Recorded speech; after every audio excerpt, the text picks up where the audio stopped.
Margaret Atwood used to be a writer, a brilliant award-winning writer, an internationally celebrated writer.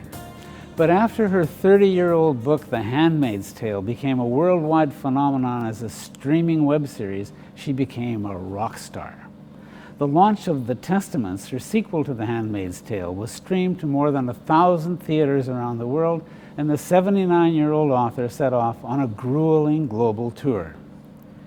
We wanted to interview Margaret Atwood because she has spent a lot of time living in the world after the environmental collapse that we are all trying to avert. In the totalitarian society of The Handmaid's Tale, for instance, the world has become so toxic that only a handful of women are still fertile. So childbearing is the only role that her protagonist, Offred, is allowed to play. People who run afoul of the authorities are sent to the colonies, areas so toxic that people die there in 2 or 3 years. What's it like to inhabit such a world, even in your imagination? Does the experience leave the author hopeless or hopeful? I had the privilege of interviewing Margaret Atwood before the launch of The Testaments during the celebration of my own appointment as the first Farley Mowat Chair in the Environment at Cape Breton University in Sydney, Nova Scotia. The whole celebration was broadcast live on the local CBC radio outlet and also live streamed on the web. You can see it at cbu.ca/Mowat-chair. cbu.ca/Mowat-chair. CBU conferred an honorary degree on Margaret's husband, the noted literary figure Graham Gibson, and then Margaret Atwood and I conducted the first and only live green interview on the stage of CBU's Boardmore Theatre. What I said so far was thank you very much, Margaret, for being with us. This is an interview I've been looking forward to for a long, long time. The first thing I want to ask, though, is about a T-shirt that you once had made that said, "Every woman writer should be married to Graham Gibson." Okay, And I thought that was very generous of you. no, I didn't make the T-shirt. I was given the T-shirt. Oh, okay. Yeah. Some other people made the T-shirt. They were women writers. They made the T-shirt and presented it to me.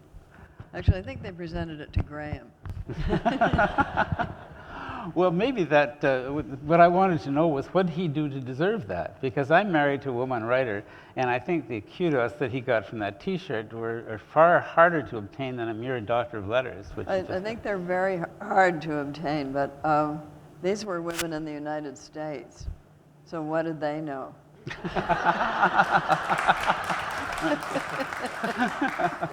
So he's not actually better than you. Let's put it that way. Well, that's very kind of you, but I'm sure you're as good as him. Well, I'm deeply honored that you would say such a thing. I'm not from Cape Breton. What do I know? No. Well, it's true. You probably don't know as intimately let's not get into this. No, I think we cause trouble at home.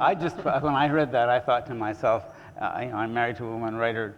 How am I going to get a T-shirt like that? Are you a good cook? I'm a terrible cook. Then you can't have the T-shirt. Graham is a very good cook. Is he really?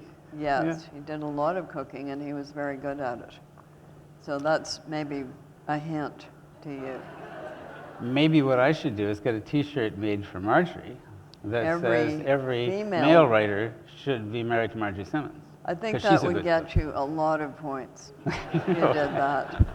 I'm making notes, and we'll take this under advisement. Okay, but any further domestic advice and personal help that I can give you, maybe we can do that off stage. Let's do that. Let's do that. Yeah. I notice you say this actually in in several of your nonfiction books. You say things like, "Don't tell anybody that I told you this," or "Don't try this at home. This is not advice that you should follow too closely." That sort of thing. No, I don't want to be a role model. In fact, I never heard the word role model until I was probably 23. And then I thought it was about baking. This role. Yes. Yes, I didn't want that. It started in the United States, this idea of being a role model. And I think the bar is just always too high. Nobody can be that good at everything all the time. So I abdicate from being a role model, and you shouldn't there's a lot of things that I've done that you shouldn't do. Yeah, you shouldn't. Never mind. Well, I'm sure that that's mutual, but it actually takes me to a quote of yours that I thought was, a couple of quotes that I thought were really arresting, and they're from your book Payback, Death and the Shadow Side of Wealth. And one of them was, as a very young girl, when you started to understand what money was, and you realized that money was an artificial construct, money was a fiction, but the quote is, but how could a fiction generate real objects? That you take money and you could turn this piece of paper into something that was real and important. It's one of the few entirely symbolic things in the world. So you can't eat money, you can't drink money, you can't live inside money, you could, in theory, make a piece of clothing out of money, but it probably wouldn't stand up very long. It wouldn't be good for that. So there's all kinds of things that we do every day that you can't actually do with money. There's a good book called Frozen Desire, and the title sums it up. So until money is turned back into something else, it's actually worth nothing. It's only worth what you can turn it back into. And the ancient Greeks knew this very well because they used to tell the story of Midas, King Midas, who made a wish that everything that he touched would turn to gold. And the gods granted him that wish, and then he starved to death because every time he touched a piece of food, it turned to gold, and you can't eat gold. So if capitalism ran rampant and everything in the world was turned into money, at that moment money would be completely useless. So there would be nothing you could do with it. There would be nothing you could exchange it back into. But surely everybody knows that really. Money is an agreement that people make. And if you go to a museum of money, a numismatic museum, you see a range of objects that people in the past have agreed were things that you could exchange for other things. And they include holes with stones in them and certain kinds of shells and little balls of clay. All of these things were used as the way we use money. You take this worthless thing and you agree that it's going to turn into a cow. It's a collective fiction, right? Yeah, of course it's a collective fiction, but because it's subscribed to by so many people, it's a very powerful collective fiction. And it's very useful. It means that you don't have to be there with the cow, and the other person is there who wants the cow, and you hand over the cow. You can do it by long distance. You can agree through this medium. And they have traced back the origin of money. And it was little balls of clay, as I said. The usefulness of the little balls of clay, so you could make them into different shapes. And you would agree that the round ones were cows, and the triangular ones were sheep, and the square ones were goats, and you could bake them into a little envelope of clay and seal it. And you could send it with the person taking your goats and sheep and cows to be exchanged for something. And it was the first way bill. The person at the other end could break it open, count the little balls of clay, and then count the sheep and goats and cows to make sure you hadn't eaten one of them on the way. So it was a way of checking, but then people realized, well, we can actually just, send them balls of clay. We live in quite a world of fictions. We live in a whole... We're human beings. It's one of the things we do. We practice symbolism. And that's got a good, a bad, and a stupid side, like everything else we do. Well, that's another phrase of yours that I wanted to ask you about. You also, in the same book, you use the phrase, everything in the human imagination and thus in human life, which suggests really that everything that is human life starts in our imagination. Well, let's say they're joined at the hip. I don't know whether we've solved the chicken and the egg problem yet. That would be the nature-nurture problem. Do we do certain things because we come programmed to do them, or do we do those things because we learn them from people, other people? And the jury is out, and they seem to have come down kind of 50-50. And they're now talking about epigenetics. So we come preloaded with some things that don't actualize unless they're kick-started by some event, usually some horrible event in real life. The thing that struck me about that quote was that if things start in the imagination and then become real, and I think in many cases they do, John Holt once said that action begins in fantasy, which is basically a similar Certain insight. kinds of action absolutely begin in fantasy. Other kinds of action begin in things like I am hungry. Yes. Yeah, not a fantasy. No. But the other thing also happens that the imagination feeds into what we do, but what we see and do and experience feeds back into the imagination. You're leading up to something, aren't you?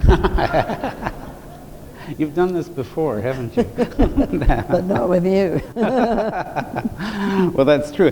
I guess what I wanted to say is I wanted to go from that to the imagination of Margaret Atwood, because part of the reason that I was so eager to do this interview is Chris and I have gone and spoken to all kinds of people whose messages, one way or another, often come down to there's a catastrophe looming over us if we don't change, stop doing this or start doing that, and there's a whole range of those kinds of things. But what you've been able to do for us is to give us a report from the other side of the disaster by using what you call speculative fiction. And maybe I could ask you to tell me what speculative fiction is and how it differs from science fiction. Okay, so I got into trouble over that one, like everything else. Some people think that everything that isn't realistic fiction should be called science fiction, with the exception maybe of, well, even cowboy stories, I suppose, and detective stories might come down a bit on the realistic fiction side. Let's say all wonder tales. So anything with spaceships, other planets, the future, etc., that it should all be called science fiction. And they can do that if they like, as long as they will agree that there are two kinds of it. And let us call one kind the descendants of Jules Verne, who wrote about balloons and submarines and things that he thought would actually happen, had a basis in fact. And the other descendants of H.G. Wells, who wrote about time machines and invaders from Mars, that showed no signs of happening yet or possibly at all. And let us call that kind science fiction, and let us call the Jules Verne kind speculative fiction. Jules Verne famously said when he read H.G. Wells's early books, he said, "Mais il invente," but he's making things up. Yeah, he made things up. So I read all of those kinds. I just can't do the science fiction kind, and you see the Martians are objecting back to that I can't. So is that yours or mine? Yeah, okay. Is that his? All right. All right, we'll pass this back and forth? Well, I think mine's all right. Okay. Yeah. What is it that's symbolic about this? We're not going to go into that yet. If you're well behaved, we're not going to go into that.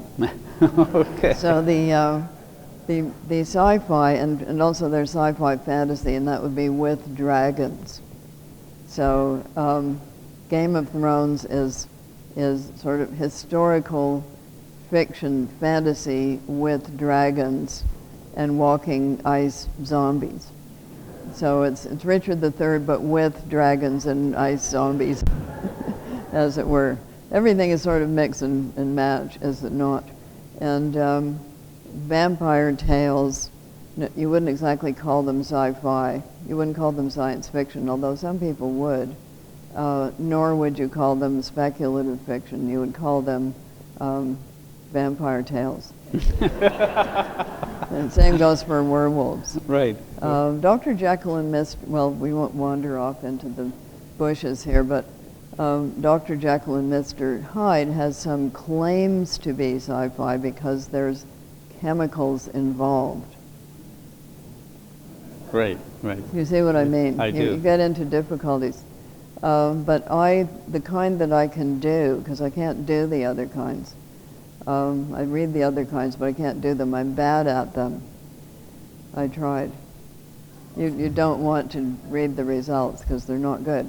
But the kind that I can do is the kind that descends from Jules Verne via George Orwell. So that kind. And 1984 is famously an inversion of 1948. So he was writing essentially about what England would be like if it became like the Soviet Union of that time. When you and I were growing up, 1984 was a long way in the future. I know. And how did that happen? I know. We were just not paying attention, were we? Well, I was paying attention to that book because I got the first paperback available, and I must have been about 13. It had one of those late 40s, early 50s paperback covers on it. As you'll recall, they were all quite lurid, and they always had ladies on them in some stage of undress. And so did 1984 in its paperback version. When I read it at that time, it made a deep impression on me. Yes, I think on many of us at that Yeah, same time. And then in 1984 is coming closer and closer. It came closer and closer. In 1984, when I started writing The Handmaid's Tale, the Cold War was still on. The Berlin Wall was still there. 5 years later, it was gone. But nobody could have predicted it at that time. It all seemed quite solid. So yes, time moves on and things change. How do you find your way into the world that's basically speculative fiction is a possible world, right? It's built of the things that we see around us now. I think reading the back pages of the newspapers or the small items in science magazines, and then watching them become bigger, watching them gain traction. And we're living in one of those moments right now, because I think for the first time in a Canadian election, the state of the environment and what we are or are not doing about that is going to be an election issue.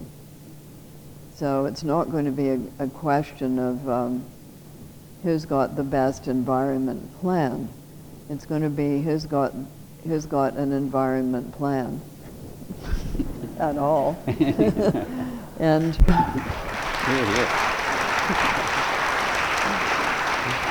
and which one is the least worst? Yeah. But I've been very picked up by the actions of young people, the under 20s, or let us even say the under 25s, are just not going to put up with this inaction anymore. And they have made a big splash. And the other thing that has perked me up is the actions being taken at local, municipal levels of cities, even levels of provinces. We're obviously going to get a lot of loitering about on the part of national governments. Yeah, but at the city level and at the area level, let us say that there have been quite a few actions being taken, and even amongst some companies, not mere greenwashing. So hooray for A&W for their paper straws. It sounds like a small thing, but for every paper straw that you use instead of a plastic one, some turtle won't get it up their nose.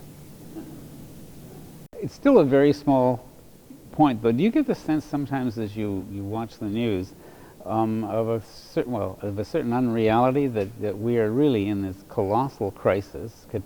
You've described some of the catastrophes that maybe lie on our future, and we're still talking about stuff that doesn't matter. Which stuff are we talking about that doesn't matter? Almost everything that's on the news. Oh, yeah, you mean like who had an affair with whom and stuff like that? All that Well, kind it of matters stuff. to the people who had it. Yes. Yes, but it doesn't matter to us who It are going doesn't to have matter to live to in the you. future. That's because we're old. If we were younger, it would matter. We'd be more interested in that. Yes, Well, it right. did, those things did matter. Okay, so yes, your point is that we are feeling the effects now, but they're spotty. So right now the spring has been quite cool here, similarly in Ontario. Alberta, on the other hand, has had a very big early spate of wildfires. So the effects are there, but they're not all felt by all of us all at once. And that is what allows us to think, well, it's not too bad yet. Many years ago, I sat beside a guy on a plane who happened to be in oceanography.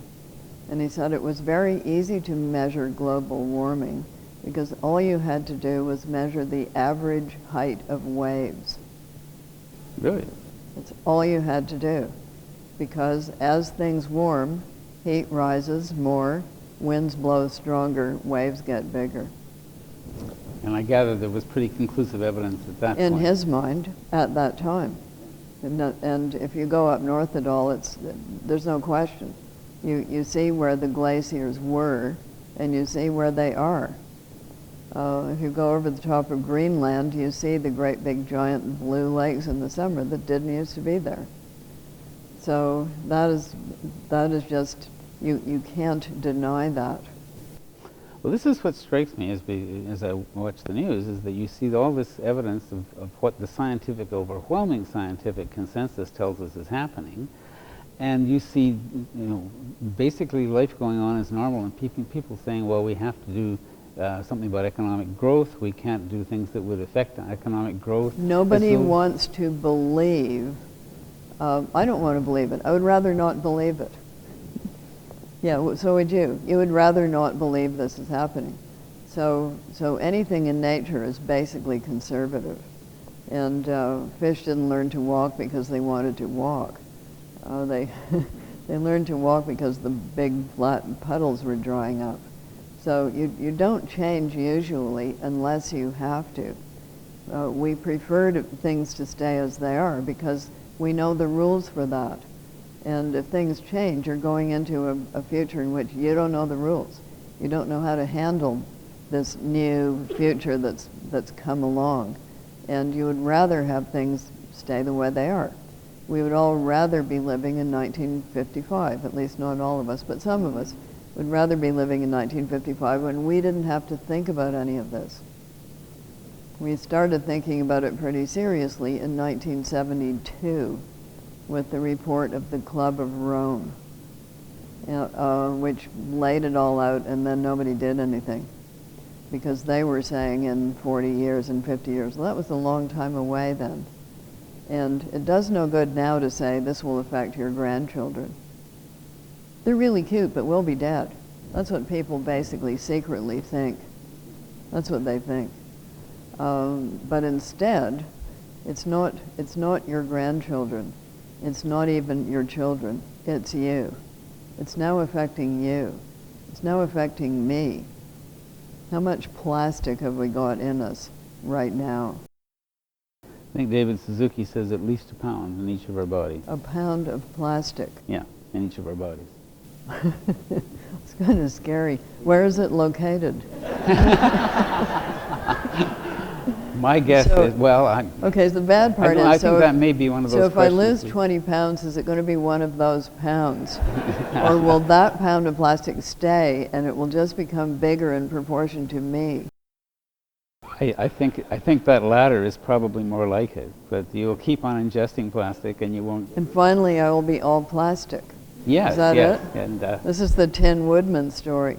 You know, everything important is in The Wizard of Oz. What am I saying? A number of important things are in The Wizard of Oz. Okay. So this is the Tin Man who's been transferred, or in our case, the plastic He gradually becomes tin, part by part. So we're gradually becoming plastic.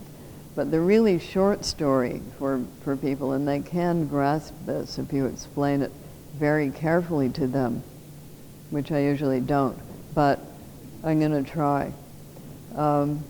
If the oceans warm and acidify at the rate at which they are doing, the marine algae that makes 60 to 80% of the oxygen we breathe will die, and then we will only have 40 to 20% left, at which point we'll become very stupid.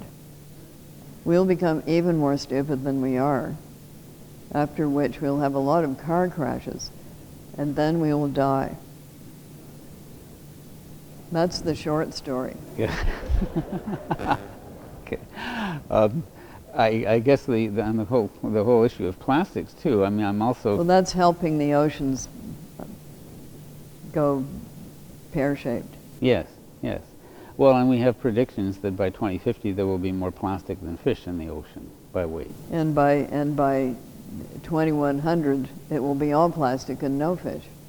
Yes, and that's the case in the background of a couple of your novels, right? That these catastrophes have occurred off stage. I've forgotten whether it's The Handmaid's Tale or Handmaid's Tale is one of the things that occurs, but the joined at the hip between catastrophes of various kinds and dictatorships is that when people are scared and things are going badly, a person who comes along and says, I will fix this for you and the trains will run on time as long as you give up all of your personal liberties and let me kill a lot of people. So that's how they get in, is through fear. And you're seeing some of that happening now. But that's joined at the hip too, because why are there so many refugees? People leave their countries not because they want to. They leave their countries because their countries have become uninhabitable for them. And part of what's driving that is climate change. So more global warming, lower crop yields, more catastrophes, more floods, fires, and droughts, and then more refugees. Once again, we don't get to see those lines drawn very clearly. We have, for example, I've read that the Syrian war is largely based, this awful continuous war is largely based in exactly those phenomena, right? But nobody says this is a war that's over the effects of climate change. I think the Pentagon says it, in point of fact. And they've said years ago, one of the things that scares them most is climate change, because it's going to cause more wars. Yeah. And Gwen Dyer has said that too in a very powerful there's book. no question. Yeah, yeah. But that's not what we're seeing on the news, right? That's coming back to that again.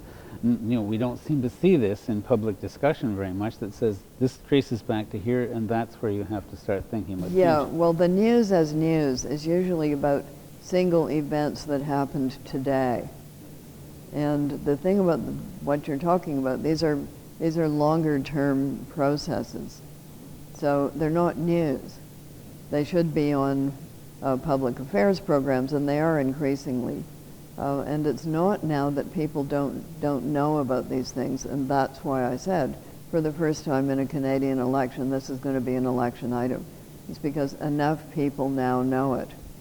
Because enough people have known people whose houses burned down in a wildfire. Enough people have known people who got flooded. The floods in Ottawa, unprecedented. When did it ever flood in Ottawa? Ottawa, please. What? Why? Winnipeg, we understand, but Ottawa. Right.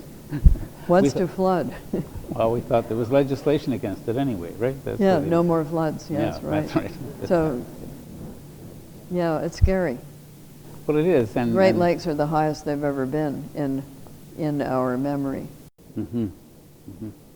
And I wanted to come back. I guess I want to come back to the dystopian world. You've got two novels. How do I years do apart, it? Yeah, okay. Right? Well, I read the the backstories. Again, because it's speculative fiction, I don't allow myself to put anything in that isn't based on something in the so-called real world.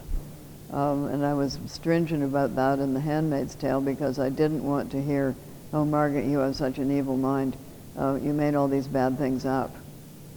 So I wanted to be able to cite chapter and verse.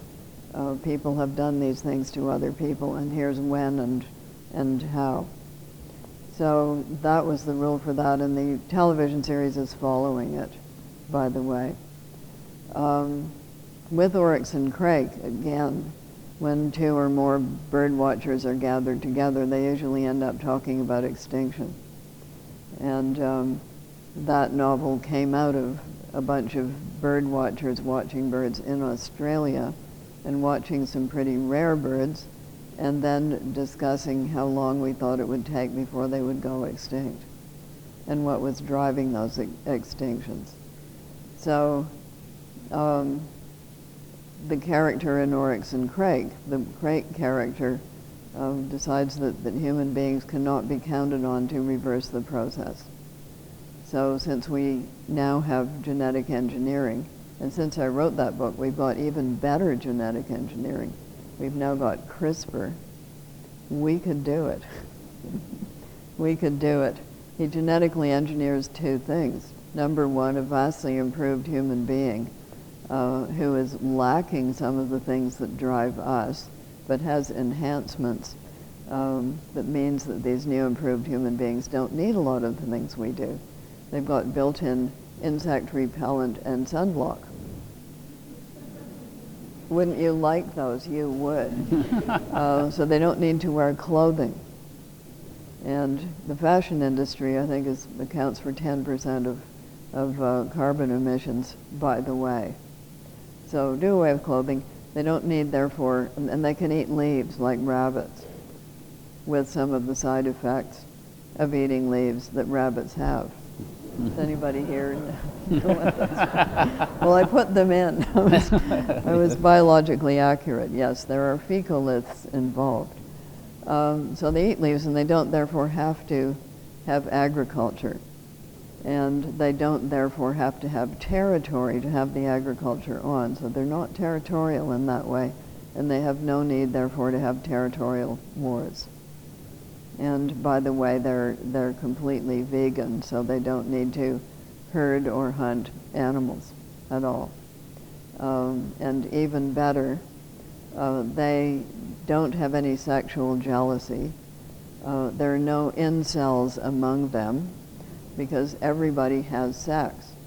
Everybody has sex the way other mammals have sex, namely at certain times when they're in heat, and the rest of the time not. And just to make things even more clear, at those times parts of them turn blue, which I think would be very handy. So there would be no misunderstandings. And in addition to that, they have group sex just like cats, and therefore there are no arguments about who's the daddy. It's basically they don't care. So all of the children are everybody's children. What else can I tell you? Yes, they have a purring facility. They can purr in order to self-heal. And I got some dubious glances from the biologists at first, namely my brother, who said, "You did pretty well with the sex, but I'm not so sure about the purring," said he. But science has since vindicated me. If you have a migraine headache, the thing you can do for yourself is to put a purring cat on your head. A purring hat? Cat. Oh, cat. Yes. Yeah. Oddly enough, how would you have found that out? The hat is a good idea. Yes, how did they find that out? Nonetheless, cats purr at the same frequency as the ultrasound we used for bone healing, which explains why they purr when you take them to the vet and they're really quite upset. Yeah. But they will get up upon you if you're ill, and they will purr over you, kind of laying on of hands. Have you noticed that? I have, although I haven't had a cat for a very long time. It's not something, I never put one on my head. Well, people have been having a bit of difficulty doing that, but there is an entrepreneurial niche here. You know, you could have the cat in the hat, and then you could... We have at this university an Institute for Sustainability and in Environmental Matters, We should possibly get them on that. See if there's. I don't know whether well, there's some downsides to this. Maybe a recording of a cat purring might work just as well. Somehow doubt it. It feels like when you are with a cat that's purring, it's a very... Think this through. Okay. Cats do things other than purr, and you don't want them doing them on your head. Well, that's true. That's true. Yeah, but at your institute, it would be great if you could invent a way of turning trash into cheap building materials. There are actually a couple companies already doing this. One of them's in Mexico. But if you really want to cheer yourself up, there's a book and also a website. And the book is called Drawdown, D-R-A-W, Drawdown. And the website is called Project Drawdown. And they put into the book and onto the website all the processes and technologies that are currently here with us today that, if employed, will result in a net drawing down of carbon out of the atmosphere. It's a phenomenal project, isn't it? Because what it actually does is it doesn't just say we have to stop putting carbon into the atmosphere. It says we have can to actually start pull drawing it back out drawing again. it out. Yeah, and it's not, and these are not mostly tremendously elaborate technologies. The No. big one being plant a lot of trees, right? Plant a lot of trees is one. Farm organically is another one, because organic soil is a huge carbon sink. And as soon as you kill that soil and just farm by dumping a lot of fertilizer on the top, which then runs off into your water system, as soon as you do that, you're releasing all that carbon normally held in the organic soil. You're releasing it into the air. Are you struck by, as you look back over your lifetime, which is roughly coincident with mine, with the number of these huge experiments that we've taken without even admitting that we were doing it? Like that we've basically said, sure, go ahead and spread pesticides everywhere. Sorry. Yeah. Go ahead and spread pesticides anywhere, everywhere. And we don't ask about what's going to happen there. We are do it asking and then we now. find out now. Yeah, now we're asking. So you're back to the money thing, which is there's a huge amount of money in those enterprises, and therefore they have a lot of lobbying power, and they hide their own science. We know that.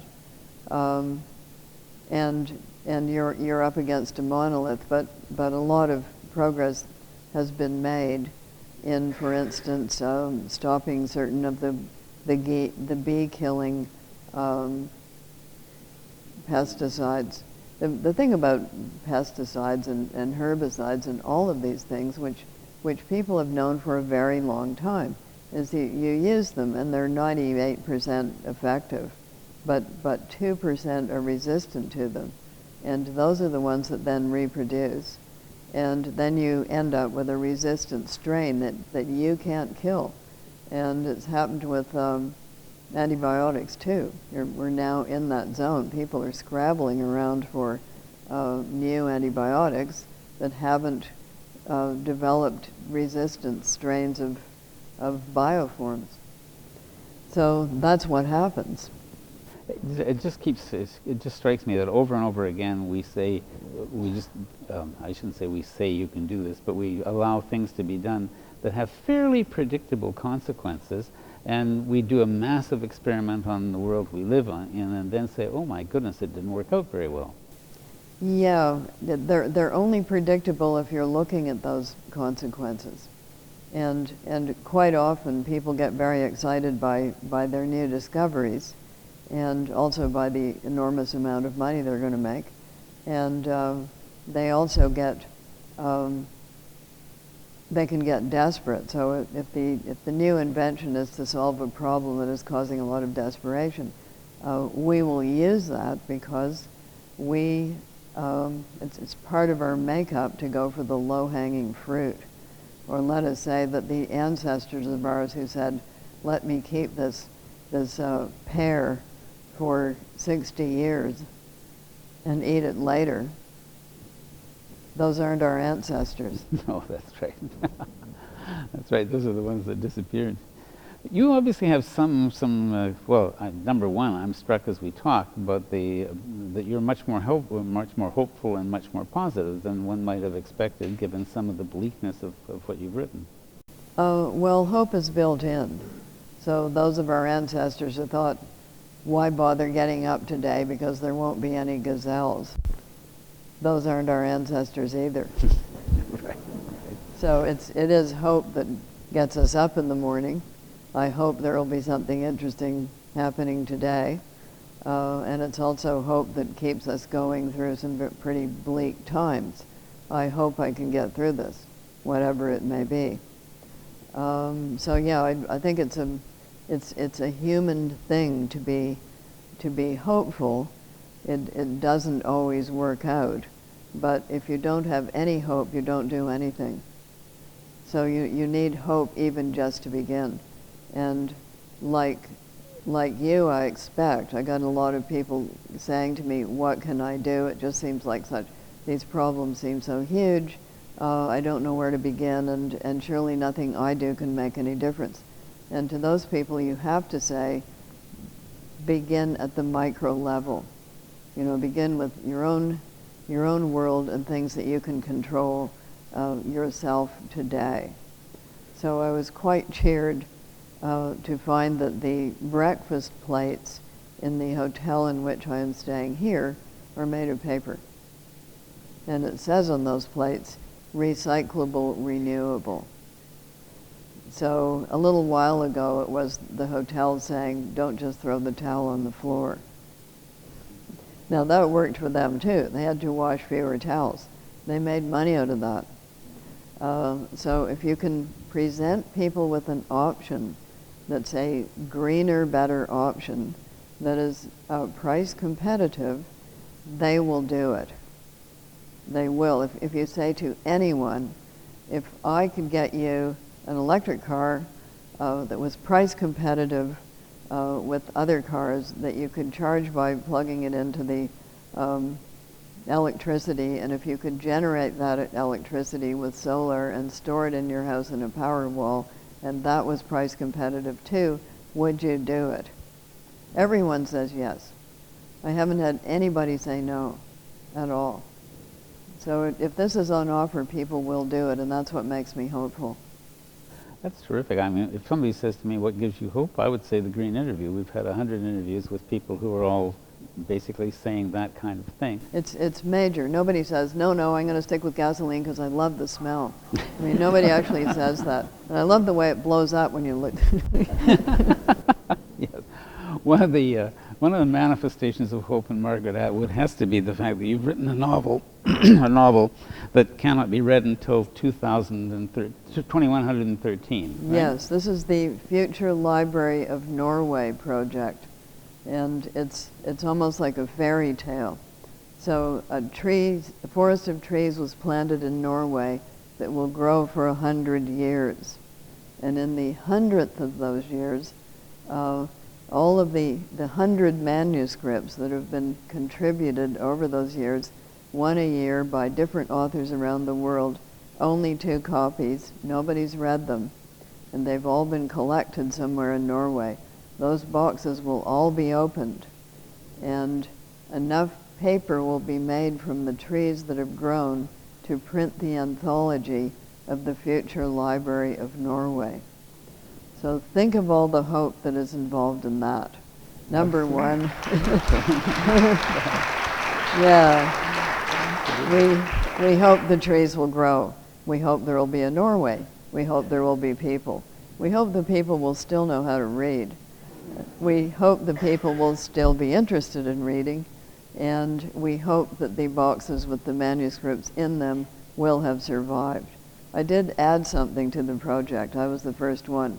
I said, specify archival paper, because it would be awful if they opened the boxes and they were just these little shreds. Nothing there but dust. It would be kind right? of funny, but it wouldn't be very nice.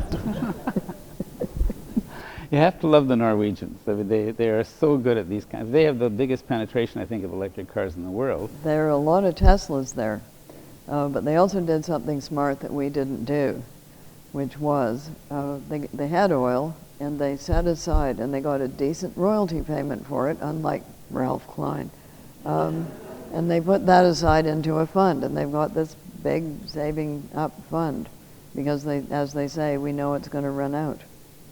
So it was the Norwegians who were doing it. The person whose project it is a woman called Katie Patterson, a young woman called Katie Patterson, who is in fact Scottish. Really? Yes. Mm-hmm. Yeah, she has a very interesting mind, and she thinks a lot about slow time. She's a conceptual artist.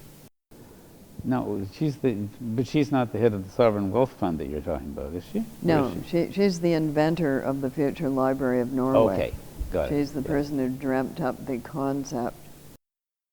But the Sovereign Wealth Fund is a remarkable thing, and actually Peter Lougheed started to do something similar in Well, Alberta. they had a big stash of money, but they blew it. Oh. And now they face apparently a $260 billion bill to clean up old oil wells in Alberta.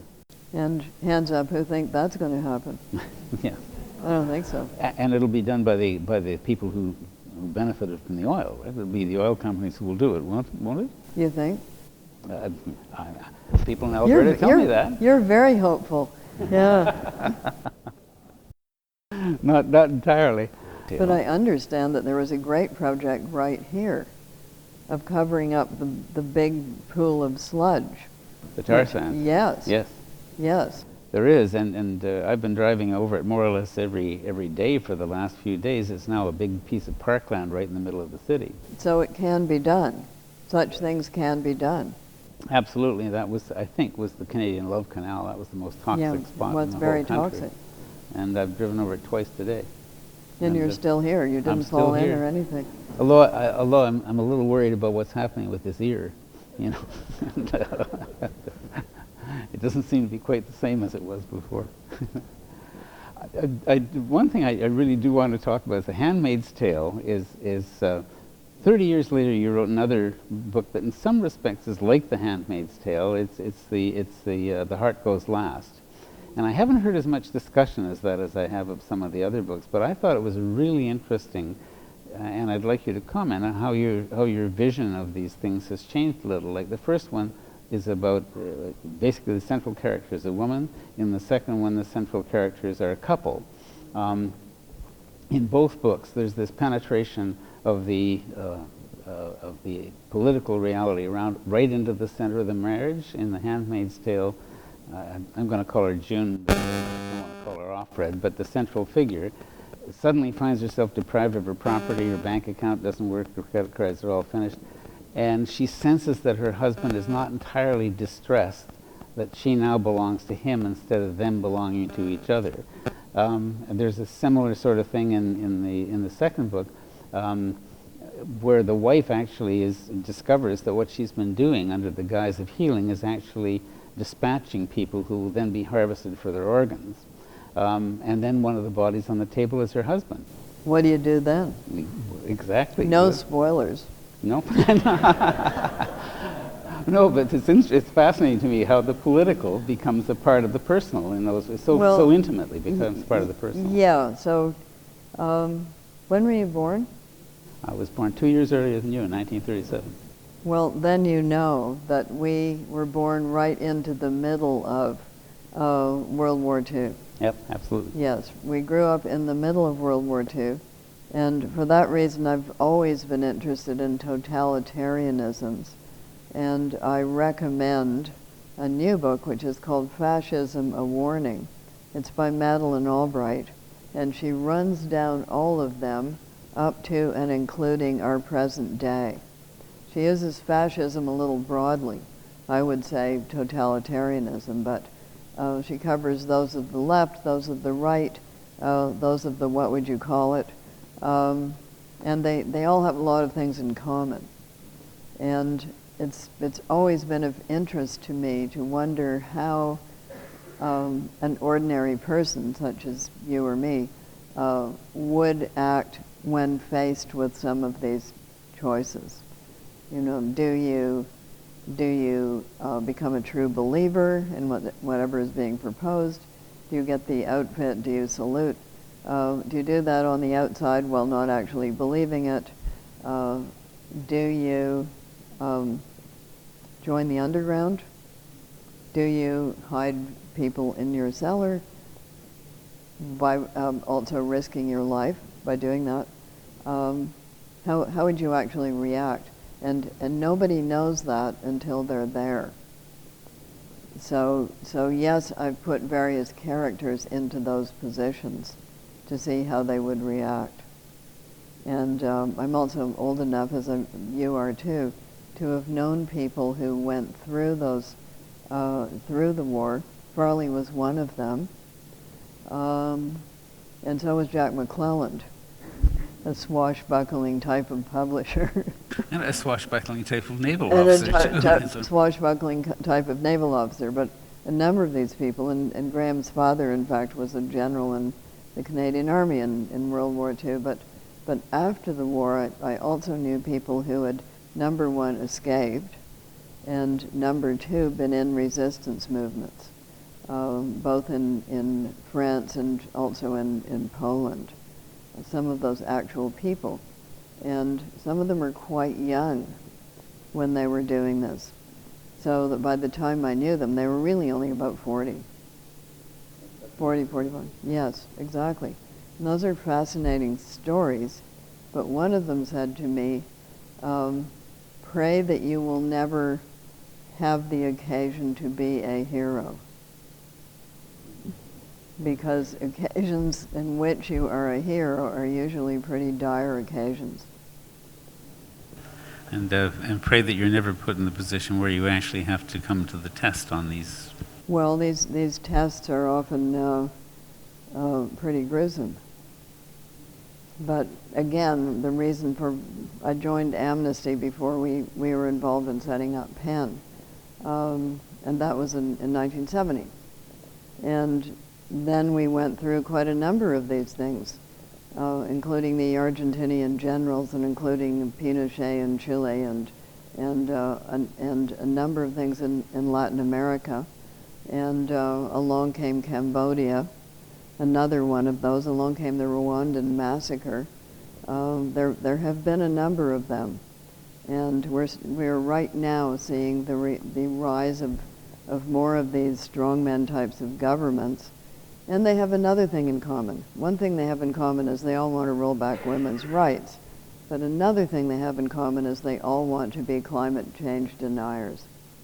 Yes, and that's a really interesting connection, isn't it? There's a kind of like a syndrome of... Well, as I say, they want to be back in 1955. They want none of this to have happened. They want the women's movement of the 1970s not to have happened. They want none of those changes in law to have happened. And they want climate change not to have happened. Yeah. And so that's an example of the imagination influencing action. But it's imagination of a different kind. They're not imagining things that could happen. They're imagining that certain things that have happened have not happened. Yes, and trying to make it so. I mean, I've been stunned by the rise of the reproductive rights issue in the United States in so many different individual states. You know, you go through the process of getting those rights, and you think, well, that's settled, and then it's well, not. I think the very important question to ask on that is Napoleon banned abortion because he wanted cannon fodder. What kind of fodder do these people want? And? Well, I'd say down in the South, where they have a lot of prison farms, which are basically slavery in another form, they want prison farm fodder. Well, which takes us right back to the heart goes last, right? Because now you've got a world in chaos because the financial system has collapsed. They've lost their jobs, they've lost their homes. The couple we are following are living in their car, trying to defend themselves from what I think I'm quoting are dead-eyed teenagers with broken bottles for weapons. That's what would happen. When social order breaks down, you get gangs and you get chaos gangs and warlords. That's what you get. And what you get there is positron. Yes, okay. A little bit about positron, because the difference between one of the differences between The Handmaid's Tale and The Heart Comes Last is in The Handmaid's Tale, the totalitarian reality comes down on the protagonist from outside, and she's quite, she's totally resistant. Yeah, and The Heart Comes Last, you've got a choice. You can they go apply. in. Yes, They apply. absolutely, because it's nicer inside. 3 meals a day, a nice house, clean sheets, and white towels. And music by Doris Day. You'd take it too. I grew up in the 50s too.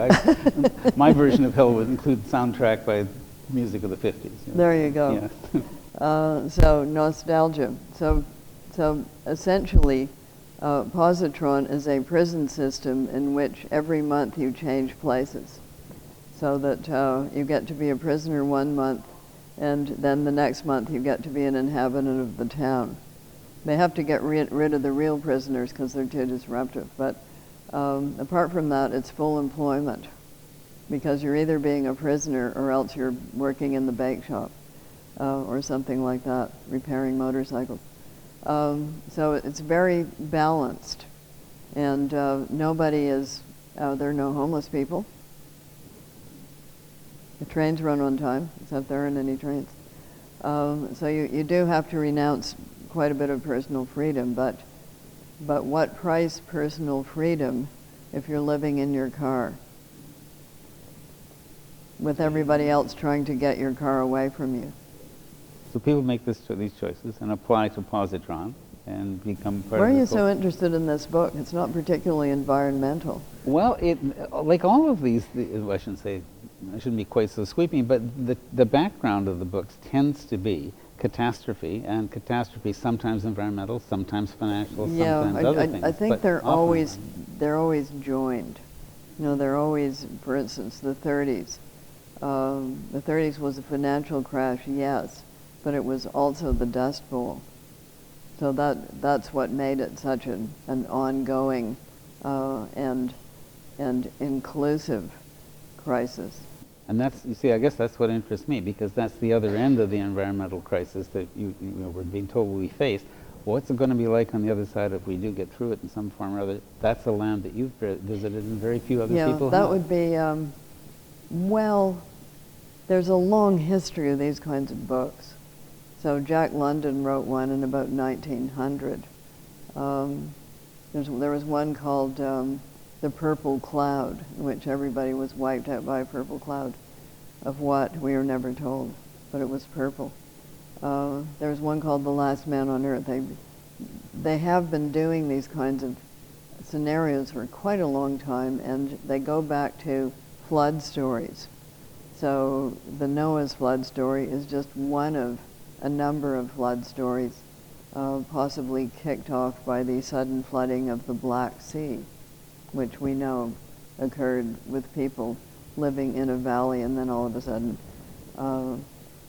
the Bosphorus Strait broke open, and in came a lot of...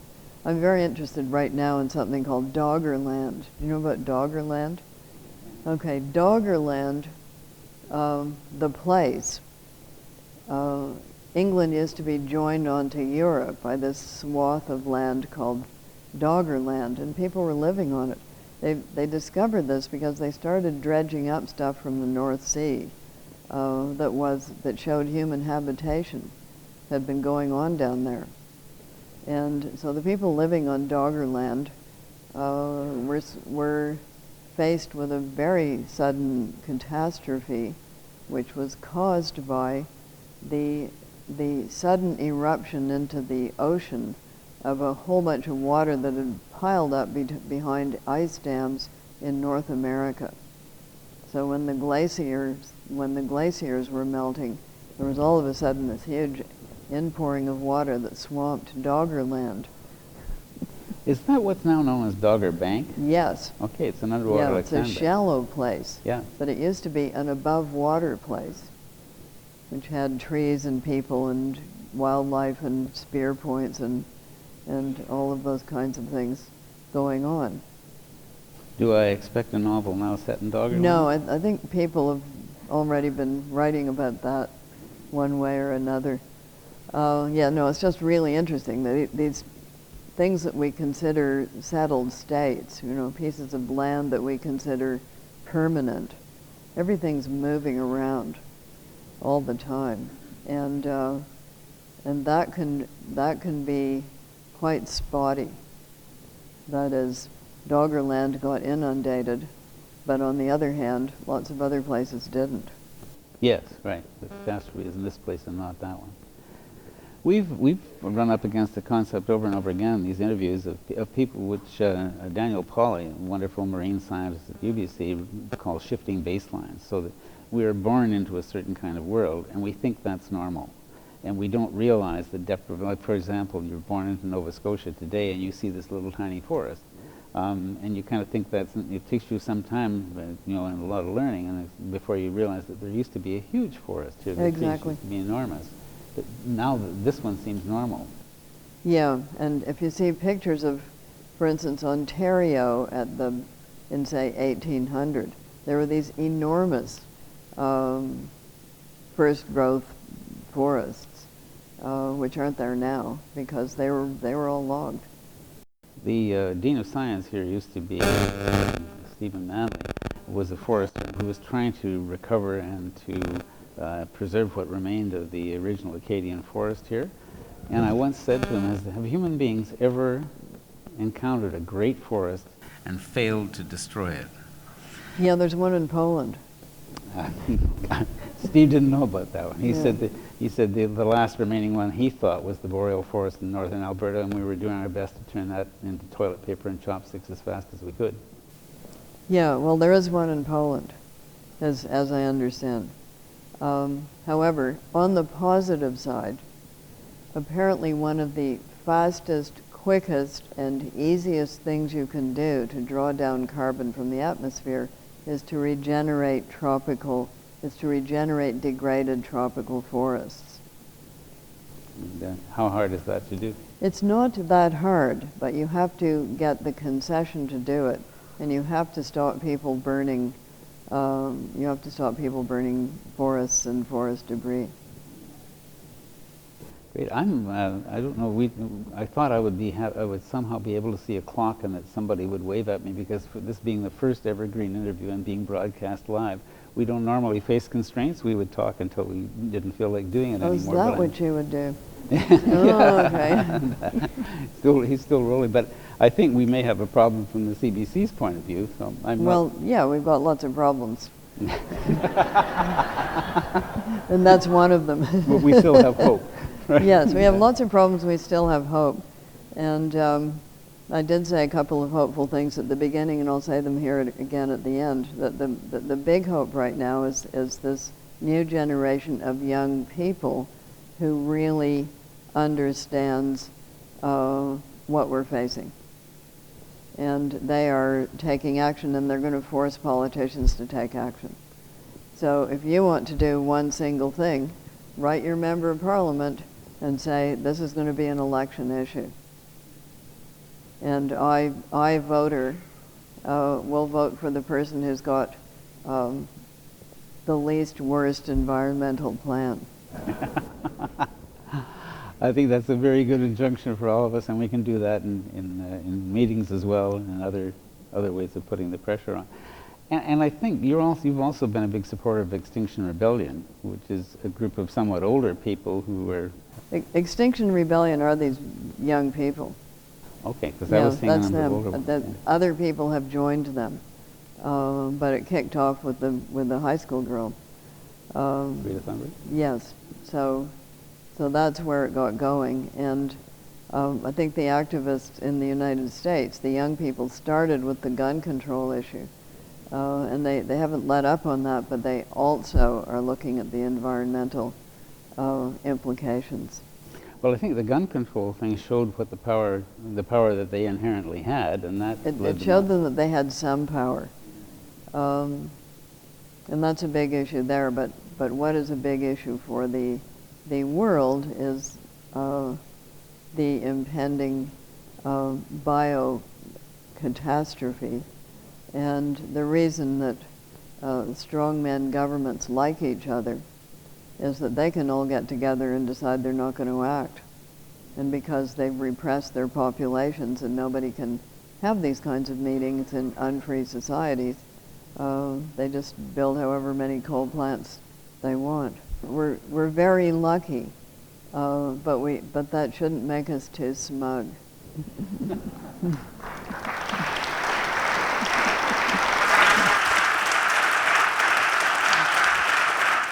Margaret Atwood, author, environmentalist, and international cultural icon, live at Cape Breton University.